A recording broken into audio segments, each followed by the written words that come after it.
राधे राधे दोस्तों, कैसे हो आप सब। आशा करती हूँ ठीक होंगे। मैं सोनम स्वागत करती हूँ फिर से मेरे न्यू ब्लॉग में। और मैं इतना ज़्यादा परेशान हो गई थी क्योंकि इतना तो ना मैं मेरे एग्ज़ाम में नहीं हुई जितना मैं समायरा के एग्ज़ाम में हो चाहती हूँ। इसका ना पूरा सिलेबस मोबाइल में दे दिया है, उसमें सिर्फ क्वेश्चन है और अब मुझे उनके सबके आंसर ढूंढना है। बुक में आंसर जैसे क्वेश्चन जैसे तैसे बुक में मिल गए तो आंसर कॉपी में है ही नहीं, क्योंकि कहीं का चैप्टर कहीं लिखा है, आधा आधी मैथ मतलब अलग अलग, पता ही नहीं क्या कहाँ कैसे लिख रखा है। इतना कंफ्यूज हो गई ना मैं कि मुझे करीबन 1.5 घंटे इसके पूरे क्वेश्चन आंसर ऑब्जेक्टिव ढूंढने में लगे। अब इसको पढ़ाऊँ कब और याद कब कराऊँ। और ऊपर से भावेश इतना गिर गया था तो ये रोने लगा। फिर जैसे तैसे मिला तो मैंने इससे कहा चल तू याद कर, इतने में मेरा काम कर लेती हूँ। और फिर मैं आई किचन में और पहले तो मैंने दूध गर्म करा क्योंकि खुला रखा था, तो मैंने कहा ये ख़राब हो जाएगा तो पहले इसको गर्म कर लेती हूँ और साथ ही में बर्तन खाली कर लेती हूँ क्योंकि 4 बज चुके थे तो मुझे जल्दी से काम करना था। और 5 बजे मुझे रील्स शॉर्ट बनाने हैं और इस ऊपर समायरा को पढ़ाना भी है। फिर टाइम नहीं मिलेगा क्योंकि इसको ना अभी एग्ज़ाम चल रहे हैं तो ज़्यादा पढ़ाई करानी पड़ती है। याद बहुत स्लो होते हैं और फिर घड़ी घड़ी मुझे उसका टेस्ट लेना पड़ता है। फिर वो भूल जाती है क्योंकि आंसर सारे याद कर लेगी, पर उसको ये समझ नहीं आता कि इसी क्वेश्चन का ये वाला आंसर है। आंसर याद करके बता देती लेकिन क्वेश्चन के अनुसार आंसर नहीं लिख पा रही है, तो उसमें मेरा ज़्यादा दिमाग ख़राब हो रहा है। और फिर मैं चली गई कपड़े उतारने और देखा जैसे ही मैंने कपड़े उतारे तो सारे गीले के गीले रखे थे, क्योंकि ना 2 दिन से इधर बिल्कुल धूप नहीं निकल रही है और ठंडी भी बहुत तेज़ पड़ रही है, तो कपड़े ही नहीं सूख पा रहे थे। तो मैंने कहा और 1-1.5 घंटे पड़े रहने देती हूँ, फिर उसके बाद उठा लूँगी। इतने में देखो ये पूरा मुंह गंदा करके आ गया था। फिर इसका मुंह पोंछा और ना क्या पता मुंह में क्या खा के रखा रहता है। दिन भर इसके मुंह में ना कुछ ईंटा रेता मट्टी कुछ ना कुछ होना ही। बहुत ख़राब लड़का है। और देखो उंगली डाल के बता रहे कि मैंने मुंह में कुछ खा रखा है। फिर मैंने थोड़ी देर डुग्गू को खिलाया और फिर मैं चली गई। सारे बर्तन वर्तन निकाले। मैंने कहा पहले झाड़ू लगाती हूँ फिर करूँगी बर्तन साफ़। समायरा तो पढ़ ही रही थी, अब उसको बार बार मुझे देखना भी पड़ रहा था कि वो गलत कर रही है कि सही कर रही है। फिर नहलाए, मैंने पानी भरा और फिर मैं आ गई डायरेक्ट किचन में। तो आज दीदी का उपवास था तो मैंने कहा खाना समय से बना लेती हूँ, नहीं तो मैं आराम से 8-9 बजे बनाती हूँ। तो आज मैं 7 ही बजे किचन में आ गई। तो पहले मैंने पालक काटना स्टार्ट किया और दाल चढ़ा दी थी। आज मैं बनाऊँगी दाल पालक और चावल और रोटी बनाऊँगी साथ ही में। और सब्ज़ी तो अभी बनाई थी मैंने 3 बजे, मिस्टर जी आए थे तब, तो सब्ज़ी पहले से रखी थी तो दिक्कत नहीं है। और जो देखो मेरी पालक कट गई है। और पता नहीं पालक में आज अभी मतलब पालक इतनी महंगी है, नहीं तो इन दिनों में तो पालक बहुत सस्ती हो जाती। 20 रुपए की इतनी सी गड्डी दी थी और मेथी की भी। तो मेथी की तो मैंने रात को पुड़ी बना ली थी। अब मैंने सोचा पालक की क्या करूं, थोड़ी सी पालक दाल में डाल देती हूँ, बाकी की देखते हैं क्या करना है। फिर इतने मेरी दाल हो रही थी, मैंने साथ ही में लहसुन भी छील लिए। और आज मैं बनाऊँगी थोड़ा देसी स्टाइल में दाल, मैं आधी फ्राई, और देखते हैं कैसी क्या लगती है।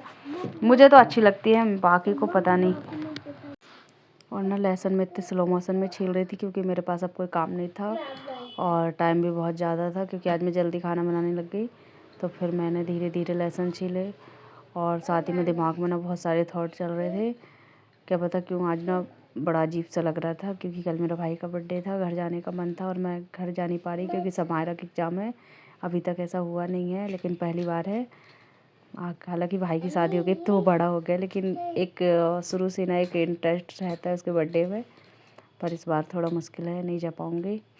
और फिर अभी मुझे ना दाल बना के और समायरा को फिर से पढ़ाना है क्योंकि वो तभी से कंटिन्यू पढ़ाई कर रही है और उसको ना मतलब बहुत स्लोली समझ आता है, बहुत आराम से कई एक चीज़ को कई बार मुझे समझाना पड़ता है कि, और सबसे बड़ी उसकी काम है कि उसको किसी की बात समझ नहीं आती है। और फिर देखो मैंने ना बिल्कुल देसी तरीके से मिर्ची और लहसुन कूटे क्योंकि मुझे आज डिफरेंट करना था कुछ दाल में, क्योंकि रोज़ वही बोरिंग दाल खा के बोर हो गए हैं। तो मैंने गिलास में लहसुन अदरक का छोटा सा टुकड़ा डाला और हरी मिर्ची डाली 6-7 एक, और फिर मैंने उनको कूटना स्टार्ट कर दिया क्योंकि मुझे मिक्सी का पिसा नहीं चाहिए था, मुझे थोड़ा दरदरा देसी स्टाइल में पिसा चाहिए था। तो खैर सिलबट्टा मेरे पास था नहीं, तो इसलिए मैंने ये तरीका आजमाया और ये तरीका मेरी मम्मी का है, बहुत पुराना। क्योंकि जब भी हम लोग पपड़ौंदा बनाते ना आटा का, तो इसी प्रकार से मेरी मम्मी लहसुन अदरक कूटा करती थी, तो मैंने कहा मैं भी कर लेती हूँ। तो ये देखो मैंने अब इसमें अदरक ऐड करा और अब इसको ना अच्छा थोड़ा मतलब ज़्यादा बारीक भी नहीं करेंगे, लेकिन थोड़ा दरदरा, ये देखो इस टाइप का। और पता है इस टाइप का देख के तो ना खाने को ऐसा मन होता है कि रोटी के साथ खा ले। और फिर मैंने थोड़ी सी धनिया काटी, पालक तो पहले कट चुका था, और मेरी दाल भी ऑलमोस्ट तैयार थी। अब इसको फ्राई करना बाकी है। और ये देखो दोनों इस क्रीम पे से लड़ रहे थे, क्योंकि दोनों को मुँह धुलाया मैंने और बोला कि क्रीम लगा लो। तो ये डुग्गू ना कोई भी चीज़ के पीछे पड़ जाता है। अब ये बोल रहा है कि मुझे बार बार दो, और हर किसी के मुँह में पोतता है, नहीं तो हर कहीं लगाता है। इसको थोड़ा सा दे देती है, फिर भी ये लौट के आ जाता है मांगने के लिए। और ये देखो अब ये जा रहा है क्या पता कहाँ। अब ये जाएगा उसकी ना बुआ के गाल में लगाने, क्योंकि मेरा लगा चुका है, उसकी दीदी के लगा चुका है। बिल्कुल ऐसे ही इसकी नौटंकी चलती है। फिर मैंने गंजी में थोड़ा सा ऑयल डाला, बिल्कुल थोड़ा सा, और फिर मैंने इसमें जीरे राई चिटकाई, और इसके बाद मैंने डायरेक्ट इसमें पालक ऐड कर दिया, क्योंकि मुझे सिर्फ पालक को भुनना था तेल में, और कुछ चीज़ नहीं भुननी थी। और अगर पालक मैं नहीं डालती तो मैं इसमें बिल्कुल ऑयल नहीं डालती, क्योंकि मुझे विदाउट ऑयल फ्री दाल खाने का मन हो रहा था, बिल्कुल देसी स्टाइल की। फिर भी मैंने पालक को ऑयल में भुना, तो देखो ऑयल ऊपर आ गया है। और थोड़ी सी मैंने उबाल लिया, और उसके बाद मैंने इसमें डाला हरी मिर्ची की और लहसुन, जो देखो ऐसा कूटा हुआ था, तो वो निकल नहीं रहा था, तो मैंने इसमें पानी ऐड करा, क्योंकि वैसे दाल में पानी डालती। और फिर मैंने इसको डाल के और थोड़ी देर और खदकाया, जिससे दाल का मतलब देखने में भी अच्छी कलरफुल हो गई थी।